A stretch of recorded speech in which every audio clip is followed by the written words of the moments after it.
ఇందాక చెప్పాను కదా 744 PSI ప్రెజర్తో నుంచి గ్యాస్ బయటకు వస్తుంది. లోపల లిక్విఫైడ్ పెట్రోలియం గ్యాస్ రూపంలో ఉంటుంది, లిక్విడ్ రూపంలో ఉంటుంది గ్యాస్. బయటకు వచ్చినప్పుడు గ్యాస్ రూపంలో వస్తుంది. వచ్చినప్పుడు ఏంటంటే ఇక్కడ ఒక చిన్న గ్యాప్ ఉంటుంది ఈ ప్రెజర్తో, ఓకేనా? ఈ గ్యాప్ని మనం యూటిలైజ్ చేసుకొని దీన్ని మనం పుటప్ చేస్తాం. ఇమ్మీడియట్గా రెగ్యులేటర్ ఆఫ్ చేసుకోవాలి. మీరు బాగుంది సార్ చెప్పడము. మన ఇంట్లో మేము పైప్ పెట్టింటాము, రెగ్యులేటర్ మనం ఇలా ఓపెన్ ఉండదు కదా అంటున్నాం. ఇది మీకు ఇలా వచ్చినప్పుడు ఎలా ఉంటుందో చూపించడానికే. సపోజ్ పైపే ఉందనుకోండి, దానికి మార్గం కూడా చెప్తాం.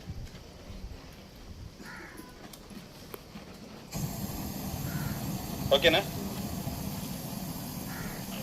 అందరి ఇళ్లలో బకెట్ ఉంటుందా? బకెట్ బాత్రూంలో ప్రతి ఇళ్లలో ఉంటుంది. ఈ బకెట్ కూడా మన ఎమర్జెన్సీ టైంలో మనకి ఏ విధంగా ఉపయోగపడుతుందంటే, ఇప్పుడు నేను ఏ మెథడ్లో పుటప్ చేస్తానో అది కూడా మీరు చెప్పాలి.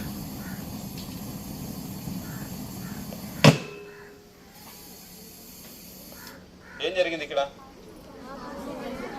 ఆక్సిజన్ కట్ అయింది. ఇది మనకు అవగాహన లేక గ్యాస్ లీక్ అయినప్పుడు